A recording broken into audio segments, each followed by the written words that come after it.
c'est pas la première fois que des médias occidentaux utilisent pas de fausses photos, mais des photos tirées hors de leur contexte. On peut l'expliquer par ce qu'on appelle la fin qui justifie les moyens. La fin.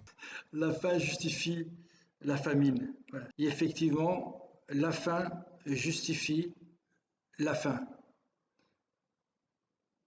qui est le moyen. Un an du monstre. Donc la fin justifie les moyens. Une volonté idéologique ou complice, tout simplement, de la part d'un certain nombre de médias. Je pense au Monde qui, lui, n'a pas diffusé de correction, n'a pas publié de correction, qui, à l'heure où je vous parle, en ce moment même, n'a toujours pas corrigé, n'a toujours pas retiré cette photo. Mais mon ami, tu as oublié tes copains, les propagandistes négationnistes, quand ils parlaient de 30 bébés décapités, de bébés dans les micro-ondes, c'était une fake news. Fake news qui est donnée par Bibi, par des ministres et par tous les médias francophones, européens et mondiaux. Et là, là, il n'y a pas de déontologie pour toi. Mais mon ami, c'est pas deux poids, deux mesures. On est au-delà de toute mesure, de toute limite, mon ami. Tu es hors cadre, complet.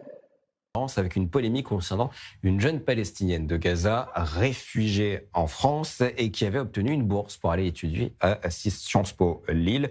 Sauf qu'on a découvert que sur ses réseaux sociaux, elle faisait non pas seulement l'apologie du 7 octobre, mais également l'apologie d'Adolf Hitler. Alors, vous avez oublié les ministres, Bibi, les générales, le mec qui s'occupe de l'armée, de toute l'armée de Sahel, qui disait qu'on devait massacrer tout le monde, des ministres on devait envoyer une bombe atomique, encore aujourd'hui, qui affament, mais eux, c'est pas leur petit compte, eux, ils utilisent les médias pour diffuser les mensonges, mais tu vas voir que c'est pas que les mensonges, il y a aussi de l'apologie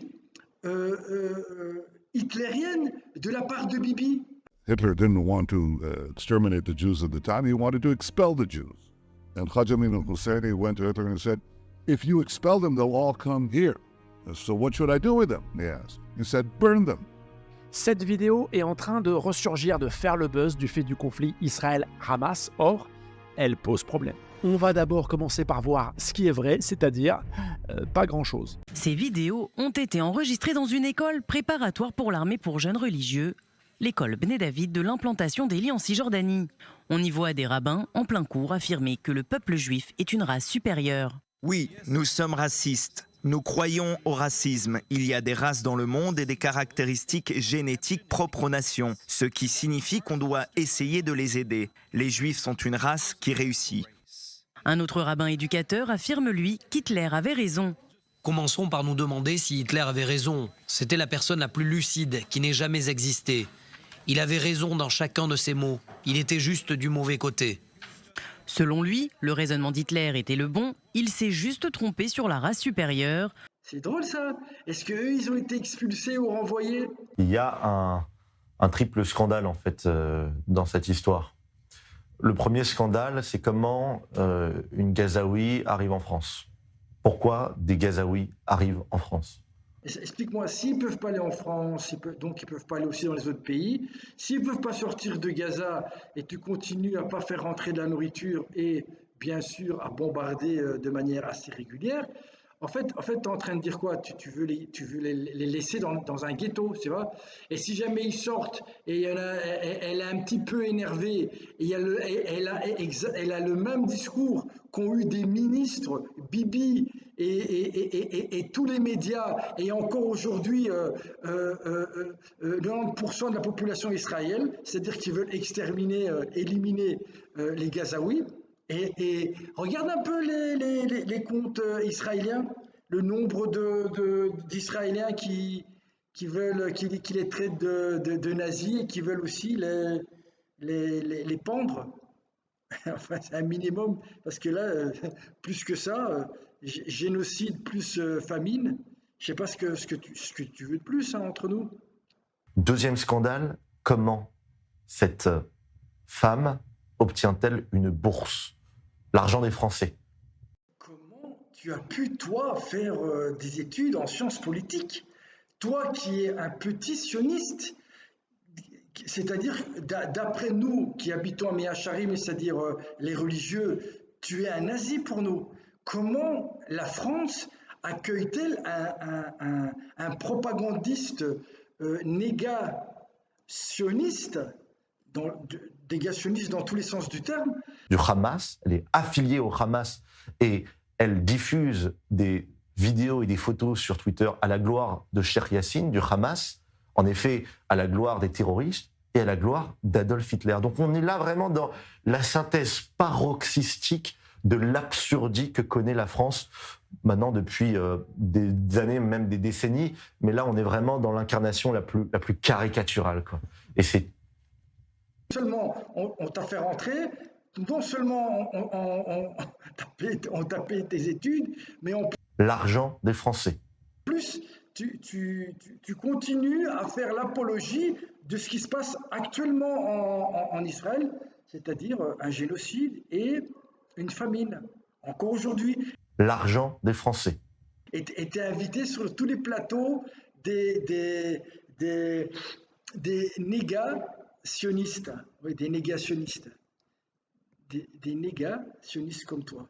Inadmissible. Je suis content qu'elle se fasse, que son inscription ne soit pas effective. Je veux répondre à ta question.